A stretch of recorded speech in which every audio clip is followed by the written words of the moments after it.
Repito, quiero hacer una pregunta a nuestros participantes. No se vale que los profesores respondan. ¿Qué significa la expresión venezolana cuando alguien dice, yo sé cómo se bate el cobre? Por favor, los participantes de este taller, de este seminario, de este programa, respondan, participen. ¿Los escuchamos o los leemos? ¿Qué significa yo sé cómo se bate el cobre cuando alguien hace esta expresión en Venezuela?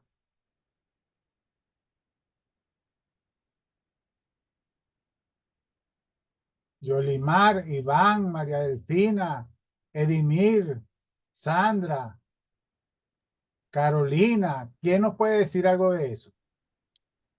Está escribiendo, Este, pero ajá, muy bien, que sabemos mucho sobre el tema. Habla de la experiencia. En Maracaibo es muy común tener conocimiento sobre un tema que tiene experiencia en el tema. Bueno, todos ustedes tienen la razón.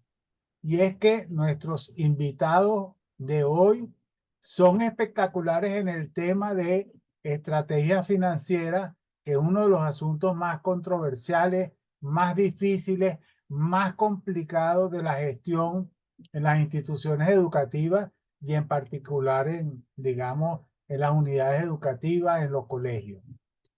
Y ellos son Carlos Cedeño y Cristina Navarro. Me voy a permitir presentarlo. Carlos Cedeño, por favor, Carlos, abre el video para que te vean la carátula. Muchas gracias, Carlos.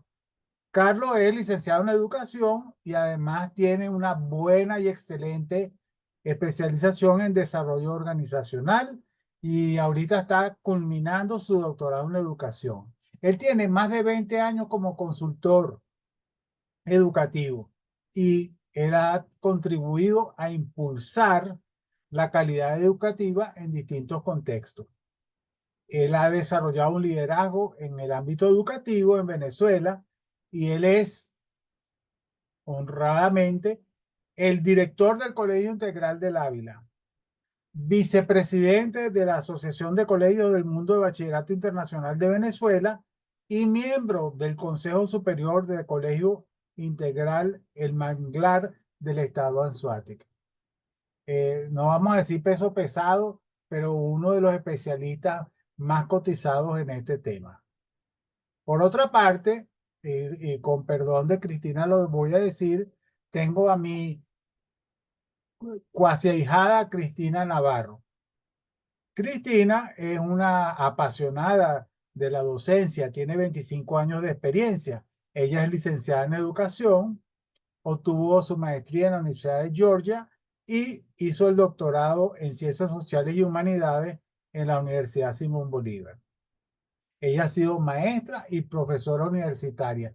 Ella tiene una peculiar combinación de experiencias de la educación superior y también de la educación en los colegios y hace unos años decidió que su vocación era concentrarse en la educación de los niños porque son el futuro de Venezuela. En su carrera docente, actualmente, ella es subdirectora del Colegio Integral del Ávila y miembro asociado de la Academia Médici en Venezuela. Así que tenemos verdaderos cuartos bates, y perdonen la expresión coloquial del béisbol, que nos están acompañando hoy para presentarnos un tema tan espinoso, complicado, difícil, a veces oculto para mucha gente, que son las estrategias financieras para la gestión educativa en Venezuela en ocasiones de incertidumbre. Lo más importante es cómo navegar en la incertidumbre. No le voy a pedir un aplauso para ello porque a lo mejor no es pertinente, pero es como si le estuviéramos dando un aplauso a cada uno de ellos. Así que tienen la palabra tanto Cristina como Carlos Cedeño. Adelante, por favor.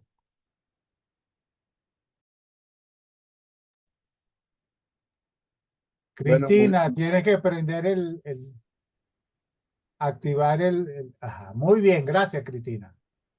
Buenas tardes. Encantada de estar aquí, un placer de volverme a reencontrar, aunque sea a distancia, con mi casa de estudio, que siempre la llevo en mi corazón porque soy ucavista juventud. Y bueno, feliz de compartir con ustedes estas pequeñas láminas que preparamos entre Carlos y yo.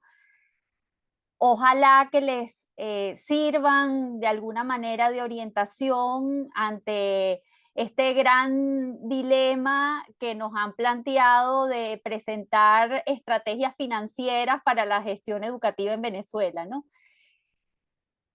Quiero darle la palabra a Carlos, mi equipo de trabajo durante el día y con quien he aprendido muchísimo en estos temas de navegar la incertidumbre.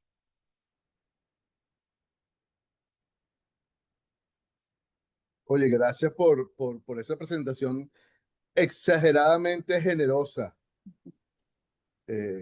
Nosotros lo que somos maestros de escuela, que nos sentimos orgullosos de serlo, ¿no?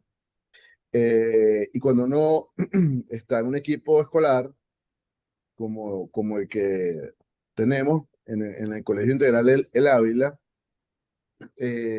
bueno, uno aprende muchas cosas porque una escuela es una fábrica de imprevistos y una escuela es una institución que tiene un metabolismo muy particular. Y las personas que estamos dentro de ella, bueno, debemos adaptarnos, buscar alternativas, siempre estar muy pendientes de las cosas que se nos presentan, ¿no? Y en nuestro amadísimo país, uno de los temas más importantes para surfear esta gran ola en la que estamos está asociado a todo el tema financiero, ¿no? A todo el tema económico y cómo las escuelas, y en este caso las escuelas de gestión privada, deben manejar sus estrategias financieras de cara a poder llegar, digamos, no digamos a navegar todo un mar, sino llegar a la orilla más cercana para tomar aliento y poder tomar impulso también para llegar a otra orilla, ¿no? Básicamente de eso es lo que se trata. Yo igualmente soy ucavista, bueno, juventud, ojalá, pero soy ucavista, un poco menos pretencioso que Cristina, porque ella sí es juventud. Eh, Queremos compartir alguna cosa, fíjense, cuando uno habla de estas, y lo hablábamos Cristina y yo, cuando preparábamos estas láminas, que una de las cosas que uno hace es compartir experiencias, no compartir la verdad, sino compartir lo que uno ha hecho. Y en algunos casos, estadísticamente, le ha dado resultado, pero no necesariamente es una verdad absoluta, robusta y fundamentada, si no es en nuestra experiencia, ¿no? Entonces, vamos a compartir unas láminas y yo les pido, y antes de dar la palabra a Cristina, que seamos muy participativos en esto. La idea es poder tener una gran conversación donde vamos a compartir algunas ideas y si hay algo que no quede claro o hay algo que en lo que quieran aportar, oye, nos sentimos honrados y están más que bienvenidos para hacerlo en el momento que lo sientan, que se sientan bien haciéndolo, ¿no? Entonces, eh, nada, de verdad que muchísimas gracias por esta gran oportunidad de hacer un pequeño aporte. Profe, si podemos pasar a la próxima lámina.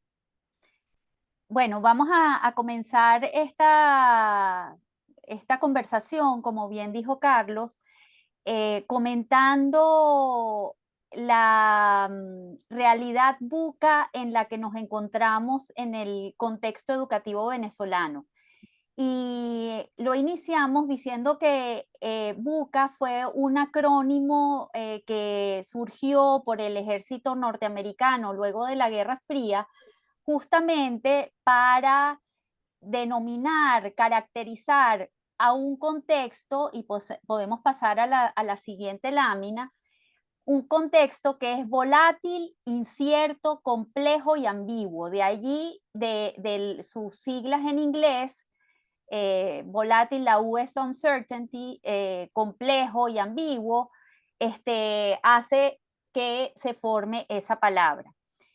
Y bueno, para nadie es un secreto la volatilidad en la que estamos, una hiperinflación que hemos venido sorteando, que vuelve a ser inflación y ahorita otra vez está alcanzando los niveles de hiperinflación, una devaluación que tampoco se puede esconder, fluctuaciones cambiarias, un diferencial cambiario que nos hace bastante volátil el ambiente. La incertidumbre, por supuesto, que esto genera porque hay cambios regulatorios bruscos, hay escasez de recursos, precios que fluctúan y que se diferencian dependiendo de la moneda en la que estés basado, hacen que el ambiente sea bastante incierto. Por supuesto, un ámbito complejo porque hace que los escenarios sean impredecibles, hay fallas en los servicios eléctricos, hay falta de políticas públicas, se ha creado también una judicialización de las escuelas, en el sentido de que cada vez estamos más prestos a recibir una fiscalización, los padres con cierta ligereza, pues hay amenazas de ir a la LOPNA, de ir al Consejo de Protección, de ir a la Fiscalía y exponernos a unos ámbitos en donde los colegios y los maestros pues no estamos acostumbrados a estar, ¿no? Y la ambigüedad, pues justamente se refiere a esa falta de claridad y esa información contradictoria, no se sigue como una misma línea de comunicación, sino dependiendo de la persona que te da la información, te ofrece una cosa u otra, que eso hace como muy ambiguo ese contexto. En ese sentido, pues pasamos a la próxima lámina y hacemos que la sostenibilidad sea bastante difícil de mantener. Y Carlos en algún momento me mostró este juego que seguramente muchos habremos jugado y yo me lo imaginaba cada lado de ese juego con unas personas diferentes, unos actores diferentes que tienen que ver con la sostenibilidad de nuestra institución educativa, ¿no? Por ejemplo, me imaginaba un lado que sean los padres, otro lado que sean los alumnos, otro lado los entes gubernamentales, otro lado los docentes. Y allí las personas líderes de esa institución educativa pues tienen que ir sorteando las dificultades, moviéndose hacia un lado y hacia otro, de manera que la pelota que está sobre la tabla no llegue a caerse por ninguno de los huecos. Y eso hizo pues muy representativo esa manera de manejar la gerencia educativa, que es justamente lo que ustedes están estudiando en este programa, ¿no?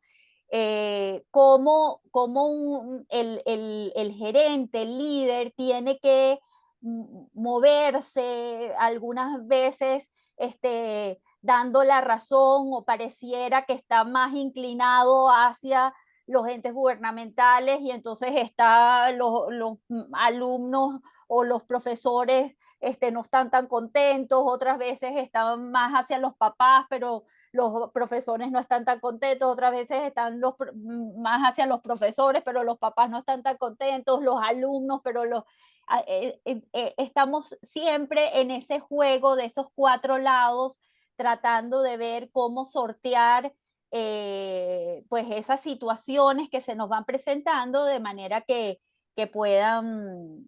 podamos llegar al fin de nuestro tablero sin que se caiga la pelotica. Sí, hay un aspecto importante de eso que está diciendo Cristina. El BUCA, como bien nos dijo, aplica a todos los factores que integran la sociedad, en este caso venezolana, ¿no? Lo que pasa es que las escuelas son son instituciones mucho más sensibles o con menos anticuerpos para poder reaccionar ante estos cuerpos, valga la redundancia, extraños que se van alojando dentro de este ser, ¿no? Dentro de esta institución.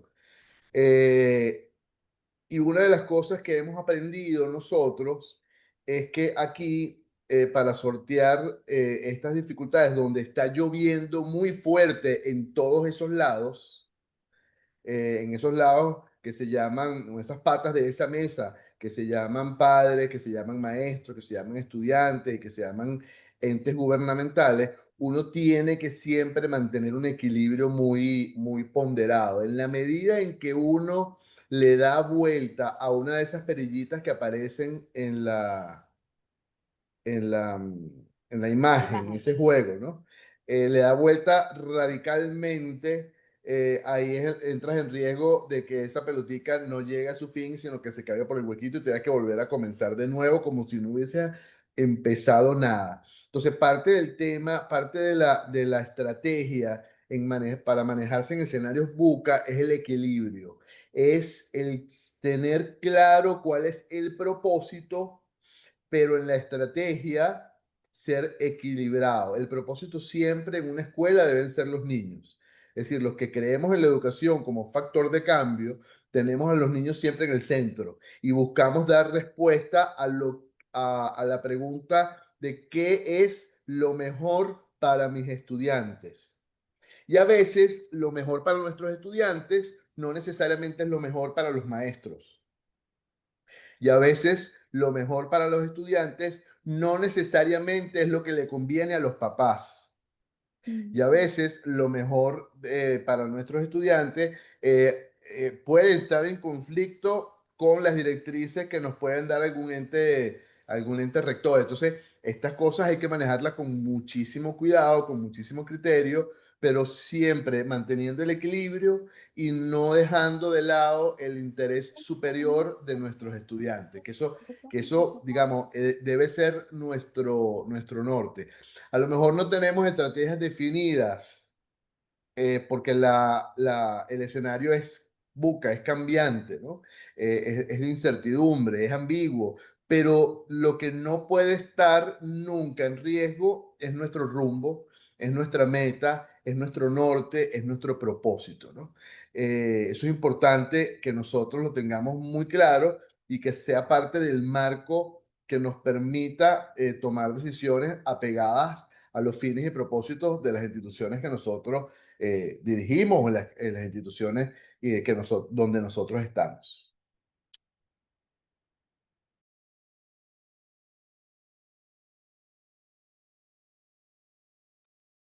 Adelante, Entonces, Cristina. si nos preguntaran qué característica debe tener ese gerente, ese líder de la institución, pasamos a la próxima línea y nosotros diríamos que tiene que tener, a juro, esa mentalidad de inventor. ¿Y a qué se debe esa mentalidad de inventor? ¿O cómo se inicia ese cambio hacia esa mentalidad de inventor?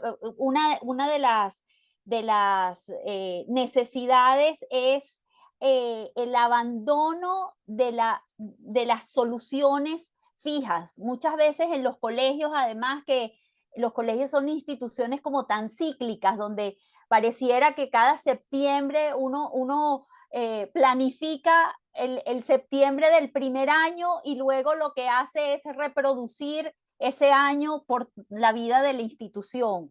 Y ahorita en este ambiente que nos estamos moviendo, eso mata la institución. Y ahí lo primero que tenemos que hacer es abandonar las soluciones fijas, las soluciones que ya se han hecho. Y hace unas semanas que estuvimos en un curso, nos hablaban del ya. Y preguntábamos, bueno, pero ¿qué quiere decir ese ya? Y son las siglas para decir siempre se ha hecho así. Ese siempre se ha hecho así mata la escuela. Muchas veces se siguen haciendo las cosas por una justificación que ya no está vigente y que como siempre se ha hecho así, entonces por eso es que las instituciones no cambian y mueren. Ahorita lo que tenemos que tener es una adaptación rápida, una creatividad para buscar soluciones diferentes, aprender de los errores, no tener miedo a equivocarnos, pero aprender a los errores, o sea, no dejar pasar esos momentos de aprendizaje para lograr que se busquen soluciones diferentes para los problemas que tenemos. Entonces, justamente esa mentalidad de inventor es lo que nos va a dar la oportunidad de eliminar el ya. El siempre se ha hecho así. Y entonces pasamos a una de las estrategias que tenemos que tener en este sentido. Sí, dime, Carlos. Una de las cosas importantes de eso, yo retomo lo que estás diciendo, Cristina, es que el ya mata a las instituciones, ¿no? Las mata. La única diferencia en cuando el ya mata a una institución, probablemente esa institución desaparezca de manera introspectiva, cierre sus puertas, ¿no? Lo que pasa con las escuelas es que las escuelas se mueren con las puertas abiertas y los niños adentro. A lo que voy es que las escuelas entran en una inercia, en una picada, digamos, en un aterrizaje en picada, a unos grados, muy pocos grados, pero que van de alguna manera reduciendo la posibilidad de remontar, y eso sucede básicamente por un tema actitudinal. Es porque no se decidió nada, es porque no se adaptó a las nuevas corrientes. De hecho, cuando uno ve la historia de mucho, en Venezuela ocurre con alguna frecuencia, si vemos una cantidad de escuelas que han sido emblemáticas o fueron emblemáticas donde buena parte del siglo XX, hoy por hoy muchas de ellas están venidas a menos, y no es porque, sin duda, hay influencia del entorno, pero hay mucha falta de decisión pedagógica y de esa mentalidad de inventor, ¿no? De adaptación rápida, de creatividad, de aprendizaje continuo, que exige a los directores un entorno buca como el que tenemos. Entonces, como estábamos comentando, uno de las estrategias o de los factores que debemos tener en mente a la hora de buscar esas estrategias financieras es el flujo de caja, y podemos pasar a la siguiente lámina, ¿no? Cuidar cada bolívar, dólar, porque ahora tenemos multimoneda, que hacer el presupuesto, por supuesto, multimoneda, cuidar cada bolívar, dólar que entra y sale. Por ejemplo, nosotros hemos procurado en el colegio, como estamos recibiendo la mayoría de los ingresos en bolívares, estamos procurando pagarle a nuestro personal semanalmente para que no pierda valor ese bolívar que tiene en sus manos, ¿no? el control diario y semanal de esa entrada, de esos ingresos, la transparencia con la que nos comunicamos. Cuando si entran más dólares que bolívares, pues les pagamos en dólares. Si entran más bolívares que dólares, pues les pagamos en bolívares. Tener esa cercanía con el personal, con las personas, y a tener una proyección a muy corto plazo, justamente ahorita que estamos otra vez tratando de planificar nuestra próxima asamblea de padres, porque allí pues todos nuestros presupuestos y nuestra matrícula debe pasar por esa aprobación de nuestros padres. Nos estábamos planteando la posibilidad de tener que volver a hacer varias asambleas de padres durante el año, porque las proyecciones que tenemos ante esta incertidumbre se deben hacer, es responsable hacerlas a muy corto plazo, ¿no?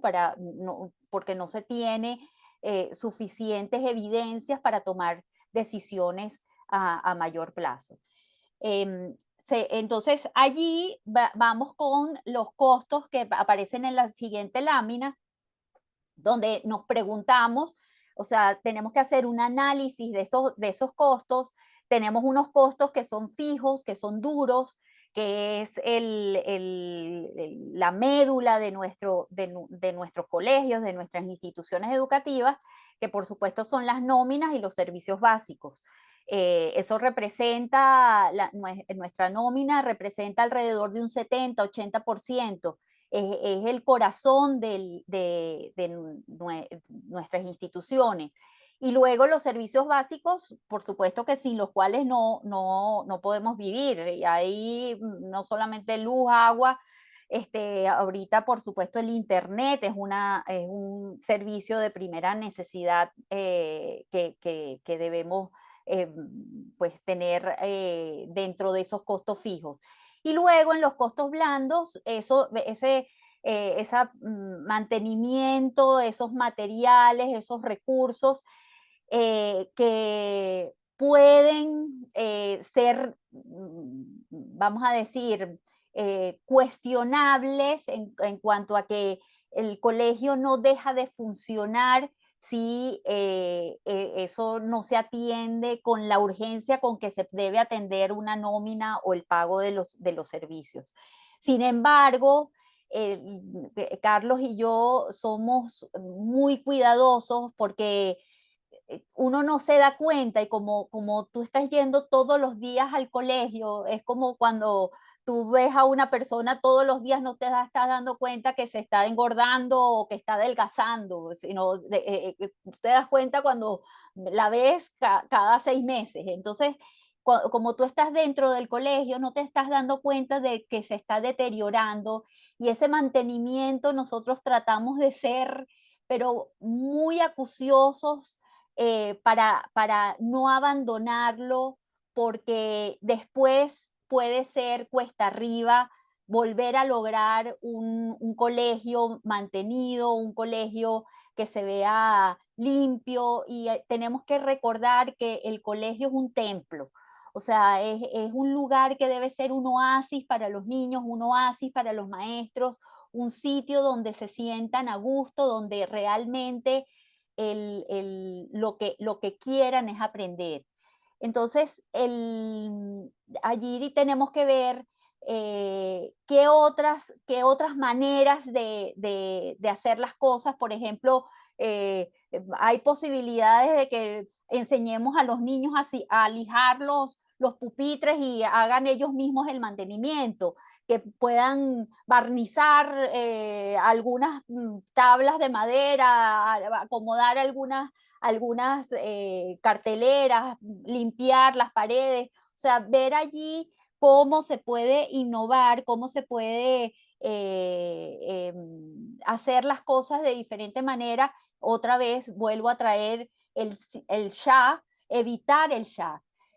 Y eso nos va a permitir, pues de alguna manera, reducir esos costos blandos que pues hacen que sea más factible el sostenimiento financiero. Sí, a mí me parece muy importante esto porque las personas que tenemos a cargo de instituciones educativas, sobre todo instituciones educativas de gestión privada y quizás las oficiales también en otro sentido, pero igual, nosotros debemos ser los garantes de los no negociables y entender que nuestros proyectos educativos responden a unos principios, a unos fundamentos que requieren continuidad en el tiempo y que no son negociables, mientras que otros sí son prescindibles, otros son más grasa y no son tanta carne, ¿no? Y a esos sí hay que meterles la tijera. Les pongo un ejemplo. Uno de los grandes, de las grandes presiones que tienen las escuelas en este momento, no quizás en este momento, pero unos años atrás, era siempre incrementar el número de estudiantes para reducir los costos de matrícula, para dividir la cochina entre más gente. ¿Ok? Entonces, claro, tienes mucha más gente, divide los costos fijos entre más gente y de ahí tú te sale una mensualidad mucho más barata. Ahora, el impacto que eso puede tener en el desarrollo pedagógico de una escuela, un papá no está en la capacidad de medirlo. ¿Ok? Entonces, no es lo mismo graduarse con 20, 30 estudiantes dentro de un salón de clase que graduarse como me gradué yo con 50 personas dentro de ellos. Yo tenía 50 compañeros en mi salón de clase. Nadie llega a un número así por, por, por definición conceptual. Uno llega ahí porque tiene que empezar a ceder en nóminas, en cosas y tal, y tiene que ajusta eso al número. Entonces, ajusta el salón de clase a un número que le dé viabilidad al colegio, pero ahí estás poniendo en peligro, te está dando viabilidad económica, pero estamos poniendo en peligro quizás la viabilidad pedagógica del colegio, ¿no? Entonces, pongo este ejemplo, quizás aplica o no aplica de manera directa en los distintos contextos que tenemos acá, pero el director, las personas que trabajan en la escuela, los educadores, somos los garantes de los no negociables de nuestra escuela. Yo, como les digo, estudié en una escuela católica, la misa nunca fue negociable, independientemente que suspendieran un examen de matemáticas, la misa no era negociable, ¿no? Para los sacerdotes de la congregación. Entonces, bueno, nosotros tenemos que ver cuáles son y esos no negociables siempre deben estar en nuestro presupuesto y debemos evangelizar a toda nuestra comunidad sobre por qué esos son aspectos que no son negociables y que eso además es nuestro diferenciador para con el resto de las escuelas. Es decir, uno mete a sus hijos en una escuela porque tiene algo que probablemente las otras no tienen. No puede ser nada más la distancia a la casa. Tiene que haber otras cosas mucho más de orden pedagógico y orden de valores y orden filosófico que atraigan a nuestras familias a participar de nuestra escuela, ¿no? Exacto. Justamente eso que comenta Carlos de ver no solo la viabilidad financiera, sino la viabilidad pedagógica es lo que nos aparece en la siguiente lámina, en donde tenemos que cuidar, en la siguiente lámina, tenemos que cuidar a nuestro talento humano. No sé si podemos pasar la lámina. Sí, ya voy, Cristina, que la máquina no me obedece, disculpa. Tranquila, tranquila. Entonces, bueno, esos costos duros que les estoy comentando aquí, la nómina, lo más importante en un colegio es ese capital humano como activo fundamental para que se logre el hecho pedagógico, ¿no? Y ahorita, pues tenemos que tener dentro de ese equilibrio pensar en el éxodo, o sea, lo que nos cuesta reponer a una persona ante una cantera que está vacía. Porque ustedes como educadores, muchos de ustedes seguramente como educadores, se habrán dado cuenta de el decrecimiento que ha tenido las escuelas de educación, lamentablemente, y uno que pues tiene esta vocación, no se imagina cuál puede ser el futuro de un país sin buenos maestros. Y me da tristeza pensar que no hay personas queriendo estudiar educación. Entiendo las causas, pero también me pongo a pensar bueno, cuántas personas no estarán estudiando otra cosa que no les gusta porque no quieren estudiar educación por motivos económicos y no van a terminar siendo felices, ¿no? Entonces, y a mí me encantaba una frase que decía nuestro director fundador, Juan Maragall, donde que comentaba, todos queremos el mejor maestro para nuestros hijos, pero nadie quiere que su hijo sea maestro.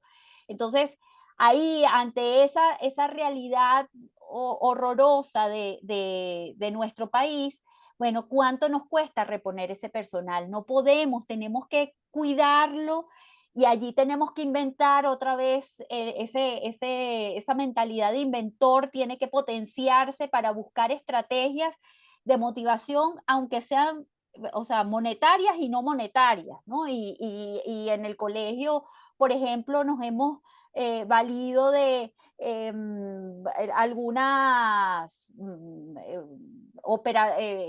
jornadas con el capital humano, cuestiones, descuentos, programas de formación que nos ha servido de maravilla para poder de alguna manera motivar a nuestro personal a que sea ese personal, ese maestro apasionado que queremos que tengan nuestros muchachos. Sí, desde el punto de vista filosófico, digamos, como dice Luisa Pernalete, sin maestros no hay escuela. Es decir, es el recurso, es el corazón, como nos decía Cristina al comienzo, ¿no? Y desde el punto de vista estratégico, siendo este el corazón, siendo este el actor fundamental del hecho educativo, no estaría bien de nuestra parte que no hiciéramos todo lo posible por cuidarlo, por retenerlo y por abonarlo. ¿A qué me refiero? Nosotros tenemos que tener en cuenta que nuestras escuelas de educación no son las mismas escuelas de educación de antes. Es decir, hay una reducción importante de las vocaciones educacionales, y adicionalmente no necesariamente tenemos la misma formación pedagógica. Entonces, quienes somos gerentes educativos tenemos que reclutar los mejores y formarlos de la mejor manera. Y a veces incluso tenemos que hacer suplencias a las universidades, ¿ok? Porque el entorno buca que está dentro de la escuela exige unas herramientas y unas destrezas, unas competencias que no necesariamente la universidad le dio tiempo de formar, en la que la universidad no necesariamente le dio tiempo de formar a sus estudiantes, ¿no? Entonces, ahí hay un tema muy, muy complejo y de mucha visión, sobre todo el director y del directivo de institución educativa, porque la responsabilidad de la formación y de tener el mejor equipo docente posible, sin duda que es del director, que son de los administradores educativos que tienen que velar por tener su mejor recurso, ¿no? Si comparamos, si aplicamos esta filosofía, digamos, a nuestra situación de escuelas oficiales, bueno, tenemos una gente que está desamparada. Tenemos personas que no están siendo atendidas en su rol y por eso la escuela merma, por eso la escuela se vuelve apenas un farito pequeño con horarios muy reducidos, con los horarios mosaicos, que le dan poca viabilidad pedagógica y al aprendizaje de nuestro muchacho, en este caso, incluso de los más vulnerables, ¿no? Pero eso viene dado, entre otras cosas, por no atender de manera expedita a nuestros maestros, que son el recurso más importante dentro de una escuela. Y Carlos, como siempre nos repites tú en el colegio, recordar que el techo de nuestros alumnos es el techo del maestro. Entonces, lo que tenemos también los directivos, los líderes, es que elevar ese techo de formación para que realmente a los alumnos les abra el mundo. O sea, es increíble lo que puede hacer un buen maestro. El maestro es el humanizador del alumno, lo hace humano, o sea, junto con los padres es quien lo hace humano. Entonces, por eso es tan importante pues enfocarse en tener las estrategias adecuadas, ya sean a nivel monetario como a nivel no monetario, para poder retener al talento.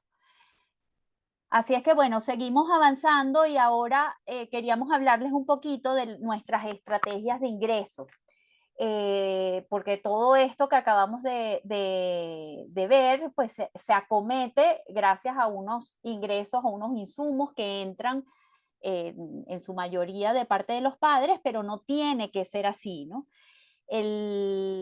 Allí, dentro de lo que nosotros hemos podido hacer, algunas acciones, por ejemplo, hemos hecho el financiamiento de la inscripción para no hacer tan pesada el mes de julio o el mes de agosto para las familias, pagando la inscripción y los primeros meses del colegio. Nuestra mensualidad es a 12 meses.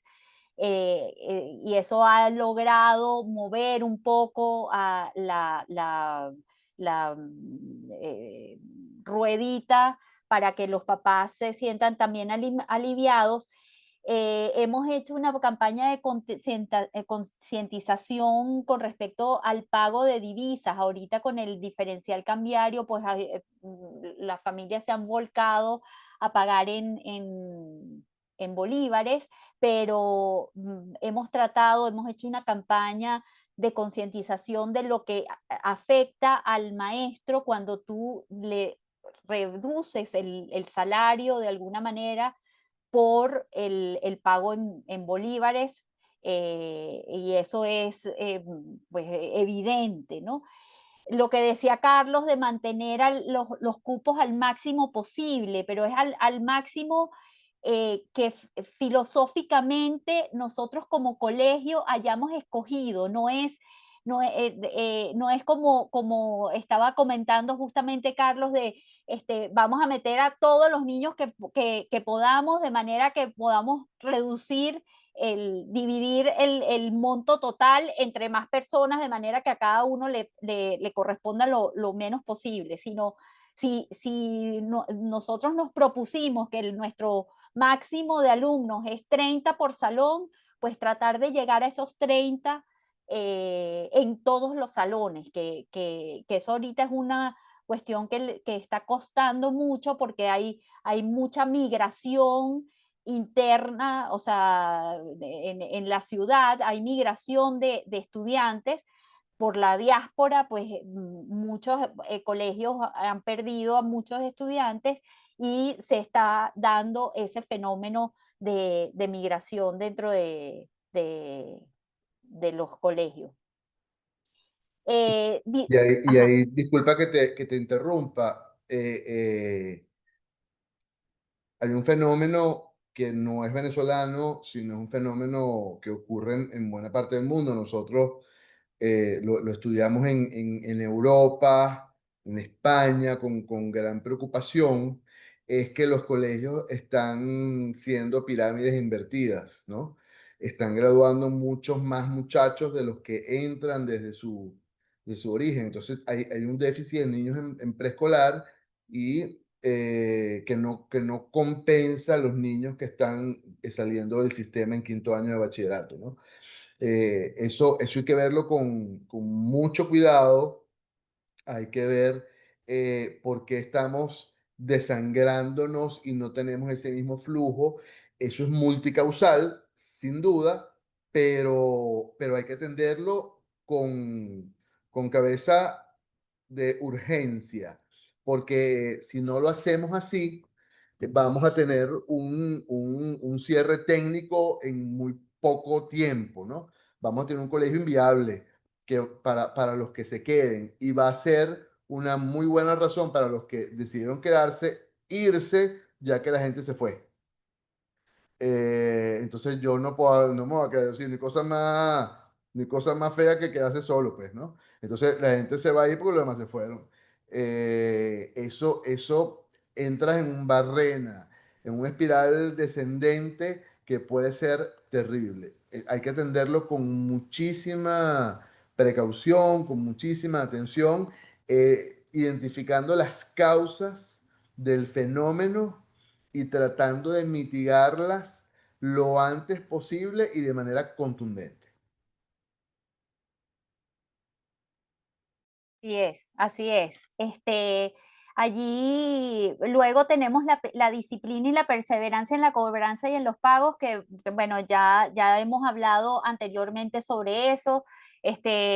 Ahí tenemos a la gente pegada al teléfono llamando para cobrar a los padres que se van retrasando, mandando emails, estimulando. Tenemos una estrategia de cobranza el semáforo, lo llamamos. Entonces, los verdes son los que están al día en el pago, y los felicitamos y le mandamos una carta de felicitación. A los amarillos, los que tienen un mes de retraso, y entonces les decimos que por favor se pongan al día. Los rojos son los que tienen más de 2 meses de retraso, y ahí entonces sí vamos con una estrategia diferente. Y con respecto a los pagos, la exigencia de tener proveedores en donde solamente que a quienes les vamos a pagar solo en bolívares a la tasa oficial, porque ahorita hay muchos proveedores que se están queriendo de alguna manera disminuir, y lo entendemos, ese diferencial cambiario, cobrando y exigiendo el pago en divisas. Entonces justamente ahí estamos procurando esa cobranza esos pagos, perdón, en tasa oficial. Carlitos, ¿querías decir algo? Sí, el tema de la cobranza es un tema agudo. Yo recuerdo que cuando estaba en cuarto año de Ciencias Pedagógicas de la Universidad Católica, tuve un profesor que se llamaba Tarcisio Áñez, el padre Tarcisio Áñez, un tipo sumamente lúcido, sabio, un sacerdote jesuita, del cual aprendí muchísimo. Y una de las cosas que recuerdo con mucho agrado es que él dijo que la docencia era muy similar al sacerdocio, ¿no? Yo en ese momento, estudiante de cuarto año en la Universidad Católica, no entendía mucho, pero se me quedó grabado. En la vida, en mi vida, en mi carrera profesional, siempre me acuerdo de eso porque definitivamente eso es así, ¿no? Fíjate que Cristina habló de que los templos deben ser bonitos, los templos son agradables, la escuela es un templo. Y hay que verlo como un templo donde suceden cosas que en el resto de la sociedad no sucede. Los maestros son una suerte de religiosos o religiosas, ¿no? Que tienen una vida muy distinta al resto y que tienen que guardar unas formas muy distintas al resto. Yo siempre pongo de ejemplo que cuando yo destapo una latica de cerveza en la playa, yo siento que todo el mundo me voltea a ver. Y cuando la destapa mi compadre, con quien siempre voy para la playa, que es ingeniero, nadie lo ve. Porque todo el mundo está pendiente, no es que yo sea famoso ni mucho menos, pero yo tengo en mi cabeza que todo el mundo está pendiente de uno por ser maestro, ¿no? Si se toma una, y si la primera, y si destapa la segunda, bueno, ni hablar. Entonces, uno tiene que guardar una forma que no necesariamente el resto de los profesionales guarda. Pero hay una cosa también muy importante desde el punto de vista institucional, que es el tema de la cobranza. En el mindset de la gente, en el imaginario, al igual que en las iglesias, uno piensa que el sacerdote vive de algo que uno no sabe qué es, pero que no lo autoriza para pedir la limosna, ¿no? Entonces, uno tiene que tener cuidado porque cuando hace ese tipo de ejercicios de cobranza, la estrategia debe ser ciertamente muy seria, pero debe guardar algunas formas que otras instituciones no guardan. Es decir, hay que tener mucho cuidado con los prelativos del no cumplimiento del pago, hay que tener cuidado con algunas cosas que son absolutamente intuitivas y naturales en otros espacios, pero que en lo educativo no lo son. Por razones distintas, entre ellas razones éticas y razones del bienestar superior de los niños o por delicadeza. Una cobranza hecha para una gente que no ha pagado, no sé, condominio o una mensualidad de alguna cosa es muy distinto a una cobranza de una mensualidad de un colegio, porque la gente siente que, oye, ustedes sí son peseteros, están cobrando eso, no lo hacen por vocación, no entienden un poco más allá y por lo que la estrategia debe ser mucho más personalizada, cuidadosa, etcétera, ¿no? Eso es importante tenerlo claro, amén de conocer cuáles son mis límites en temas del no cumplimiento o los impagos que puedan tener los padres en nuestras comunidades. Así es. También otra de las estrategias que hemos realizado es la temporización de las mensualidades, en el sentido de en la Asamblea de Padres aprobamos varias mensualidades que tienen una temporalidad. Entonces, del 1 al 10 es tanto, del 11 al 30 es tanto, y si pagas fuera de mes es otro monto, ¿ok? Y eso se va incrementando de manera de incentivar, estimular el pago de las mensualidades en los primeros días del mes, porque así nos permite acometer también esos pagos a nuestros proveedores y sobre todo a nuestros maestros. Y la búsqueda de ingresos alternos, por ejemplo, tenemos talleres de padres y cobramos un fee, una entradita mínima, pero de manera que ellos puedan ayudar a que eso se mantenga y se sostenga por sí solo para pagar al ponente. Alquilamos los espacios del colegio. Tenemos también venta de uniformes, y entonces un porcentaje pequeñito se queda también para pagar algunas becas de algunas personas que tenemos becadas. Hacemos eventos para recaudar fondos para que de manera de que esos ingresos no vengan todos de la matrícula, sino que podamos tener otras maneras, otras vías de lograr esos ingresos. Si pasamos a la siguiente página, nos conseguimos con una de las características más importantes con respecto al tratamiento, sobre todo de nuestros docentes y de nuestra comunidad, y de nuestra comunidad de padres, que es el compromiso de ser absolutamente transparente. Y eso se logra a través de la comunicación, de la reunión constante, de involucrar tanto a maestros como padres, pedirles que vengan, que nos aporten soluciones, hablarles con sinceridad de lo que está sucediendo. Nosotros tenemos un comité dentro del consejo escolar está el comité de finanzas y economía, y eso justamente nos permite involucrar a padres que tengan esa experticia y de la cual nosotros nos podamos podamos gozar y podamos de alguna manera beneficiarnos, pues traerlos y hacer una mesa con ellos, una conversación, un café, unas galletas y contarles descarnadamente cuáles son las situaciones que nos ocupan y que nos brinden, pues, dentro de su experiencia, las formas de cómo abordarlo. Ser una institución a puertas abiertas, o tener esa posibilidad de que nuestros papás vengan y se quejen, y conversen, y nos feliciten, y nos hablen, y esa oportunidad de intercambiar con ellos, con los maestros, eso también es muy positivo en estos momentos de tanta incertidumbre y esta situación, pues, de este ambiente buca.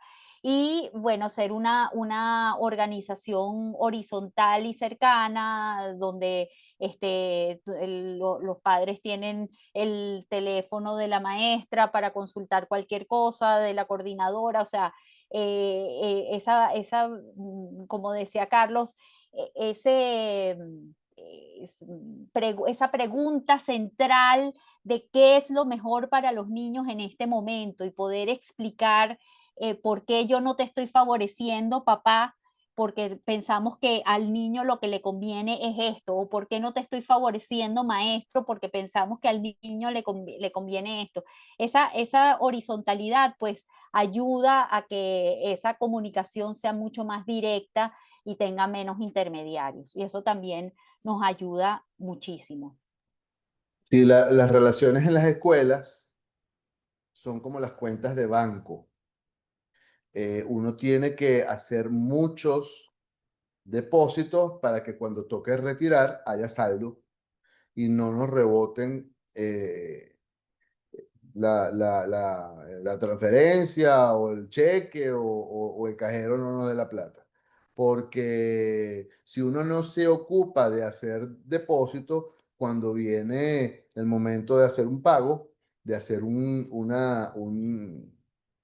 de sacar el dinero, un débito, bueno, ahí estamos en problema. ¿A qué me refiero yo con esto? Bueno, uno tiene que cultivar las relaciones y uno tiene que estar siempre presente, uno tiene que demostrar todo el tiempo que uno está para y por los niños, para y por el desarrollo y el aprendizaje de nuestros estudiantes, ¿no? Y para eso uno se hace de recursos, se hace de una cantidad de cosas que son para nuestros muchachos, ¿no?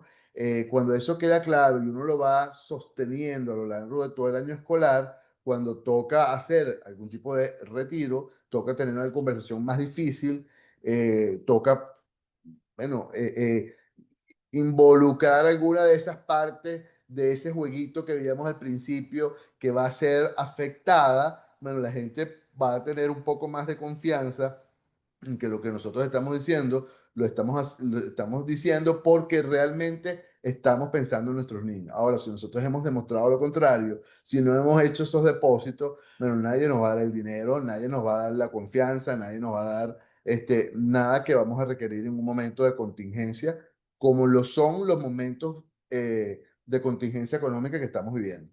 Eh, Eso es importante tenerlo claro. Entonces, abonar ese terreno durante todo el año es lo que nos va a permitir cerrar un año con propuestas en asamblea, con propuestas presupuestarias que son un poco más viables desde el punto de vista económico y desde el punto de vista psicológico para a quienes les toca decidir.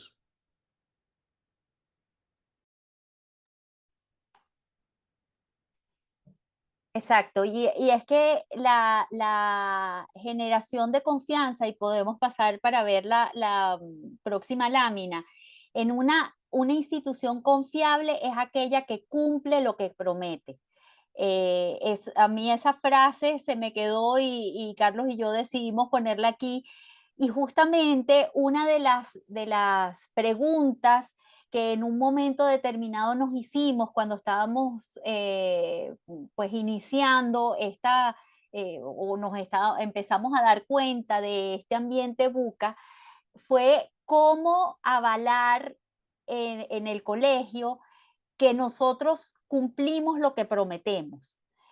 Y empezamos a buscar entes externos, porque es muy fácil, pues yo decir que los niñitos hablan inglés en el colegio, porque están con una maestra que habla inglés desde maternal hasta 5º año de bachillerato.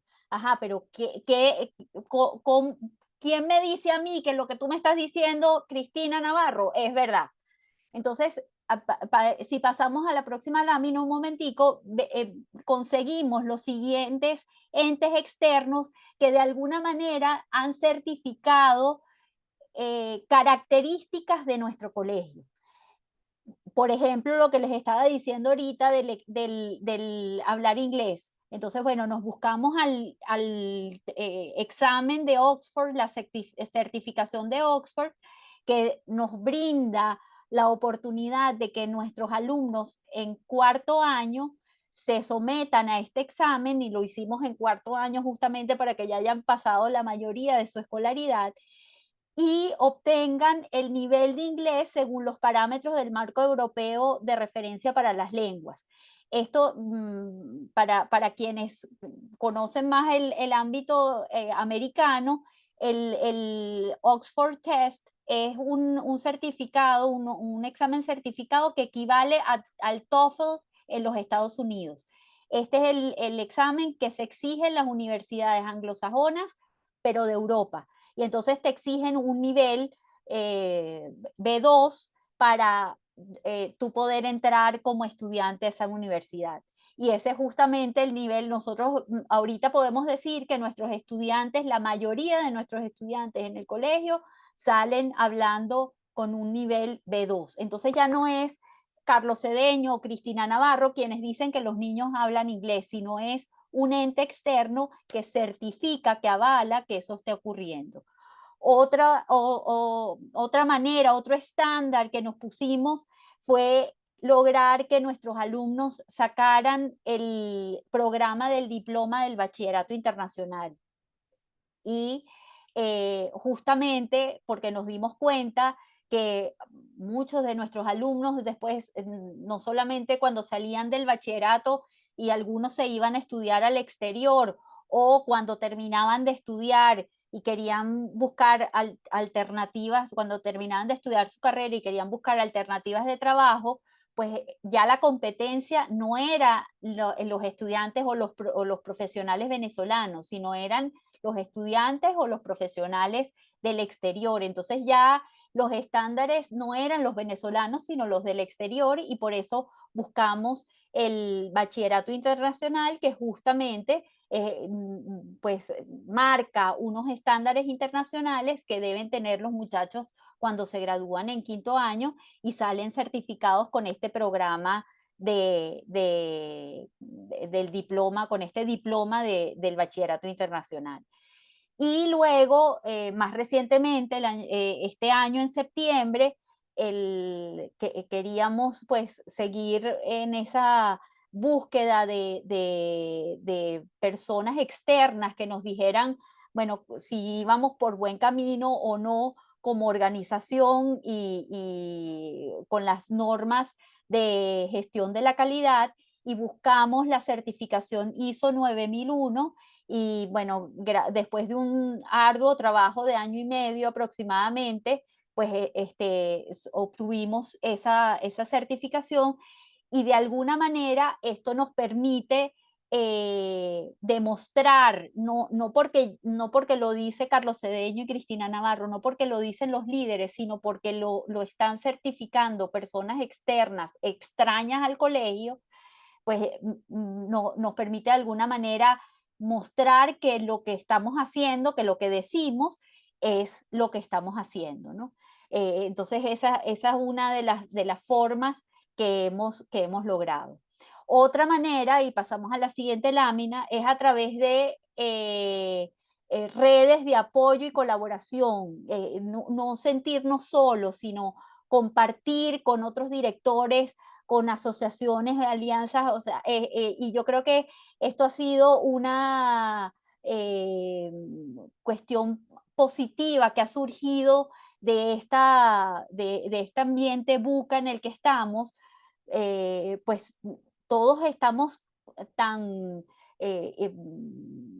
no quiero decir cegados por la incertidumbre, pero sí como buscando respuestas ante tanta incertidumbre, tanta ambigüedad, que nos ha permitido unirnos a otros directores. Además, todo ha comenzado a través de las gaitas y los festivales de gaitas, y nos empezamos a unir y empezamos a hablar y empezamos a conversar sobre otras cosas, y se han creado grupos diferentes. También a través del bachillerato internacional, pues hemos logrado que los directores pues ya seamos amigos y de alguna manera nos consultemos salarios, estemos en encuestas salariales, cómo hacemos los eventos, cuáles son los mejores presupuestos para entre todos ayudarnos, porque nos sabemos todos pues en este ambiente buca. Tenemos asociaciones y alianzas educativas, sobre todo con las universidades, nos han abierto las puertas. Por ejemplo, ahorita les estamos ofreciendo a nuestros docentes y líderes la posibilidad de hacer el doctorado en educación junto con la Universidad Católica Andrés Bello, gracias a una alianza que tenemos, y también pues partir incluso alianzas con policanchas en la metropolitana, con el Atlético de Madrid para dar las clases de la Fundación Atlético de Madrid para dar las clases de fútbol en las tardes, y eso ha servido para que nuestros profesores de educación física se formen con esos profesores de la Fundación del Atlético de Madrid. Eso ha hecho que se eleve la mirada de todos los profesores, de todos nuestros alumnos, y se beneficien gracias a las ventajas y las cosas buenas que nos pueden aportar otras instituciones valiosísimas que tenemos en el país. Entonces, eso ha sido muy positivo. Si vamos a la siguiente lámina.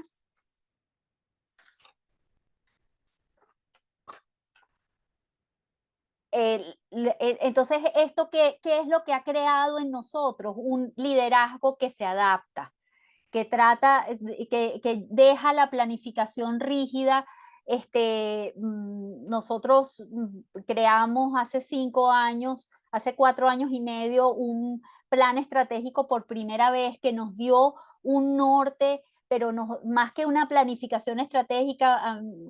Carlos usa mucho el símil de la carta náutica, que no marca el camino rígido, sino lo que marca es un rumbo, ¿no? Que puede ir cambiándose durante la travesía, pero que al final permite tener claras sobre todo las metas a las que está dirigido. El empoderamiento del equipo. Hemos procurado con esas conversaciones, haciendo preguntas poderosas, haciendo preguntas estratégicas, esas que se responden no con un sí y un no, porque nos dimos cuenta que muchas de nuestras reuniones con nuestros líderes eran muy directivas. Ellos venían con alguna situación y nosotros les decíamos cómo proceder. Hemos tratado de que sea el equipo el que busque las soluciones para sus propios problemas, y haciendo justamente preguntas que comienzan por quién, qué, cómo lo vas a lograr, que nos permitan, algo que les permitan a ellos involucrarse realmente en esa toma de decisión y ofrecernos soluciones, ¿no? No esperar la solución de parte nuestra.